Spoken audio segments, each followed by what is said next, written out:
Hi friends, welcome to Kavya's kitchen home. ಇವತ್ತಿನ ದಿನ ಒಂದು ಸೂಪರ್ ಆಗಿರುವಂಥ ಸಿಂಪಲ್ ರೆಸಿಪಿ ತೊಗೊಬಂದಿದ್ದೀನಿ.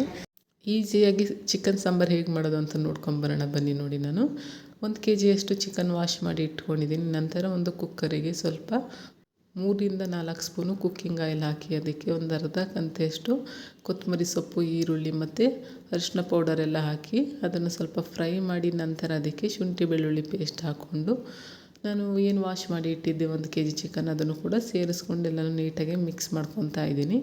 ಅದನ್ನು ಒಗ್ಗರಣೆ ಮಸಾಲೆ ಏನು ಹಾಕಿದ್ವಿ ಇದಕ್ಕೆ ನೀಟಾಗಿ ಮಿಕ್ಸ್ ಆಗೋ ರೀತಿ ಮಿಕ್ಸ್ ಮಾಡ್ಕೊಳ್ಳೋಣ. ಶುಂಠಿ ಬೆಳ್ಳುಳ್ಳಿ ಪೇಸ್ಟು ಚಿಕನಿಗೆಲ್ಲ ಚೆನ್ನಾಗಿ ಹಿಡಿಬೇಕು, ಆ ರೀತಿ ಮಿಕ್ಸ್ ಮಾಡಿಕೊಂಡು ನಂತರ ಇದಕ್ಕೆ ಒಂದು ಅರ್ಧ ಸ್ಪೂನಷ್ಟು ನಾನು ಉಪ್ಪನ್ನು ಸೇರಿಸ್ಕೊತಾ ಇದ್ದೀನಿ.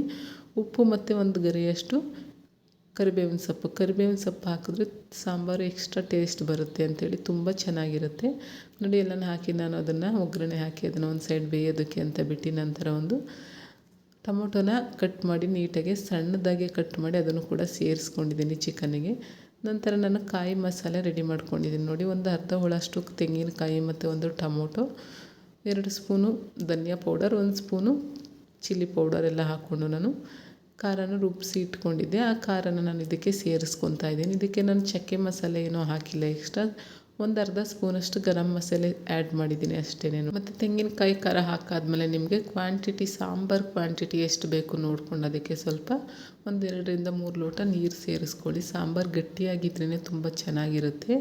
ನೋಡಿ, ನೀರೆಲ್ಲ ಸೇರಿಸಾದ್ಮೇಲೆ 1-2 ಕುದಿ ಚೆನ್ನಾಗಿ ಬೆಂದಾದ್ಮೇಲೆ ಇದಕ್ಕೆ ನಾನು ಸ್ವಲ್ಪ ಕೊತ್ತಂಬರಿ ಸೊಪ್ಪನ್ನ ಕಟ್ ಮಾಡಿ ಆ್ಯಡ್ ಮಾಡ್ಕೊತಾ ಇದ್ದೀನಿ. ಕೊತ್ತಂಬರಿ ಸೊಪ್ಪು ಹಾಕಾದ್ಮೇಲೆ ರುಚಿ ನೋಡ್ಕೊಂಡು ಸ್ವಲ್ಪ ಉಪ್ಪನ್ನು ಆ್ಯಡ್ ಮಾಡ್ಕೊಳ್ಳಿ.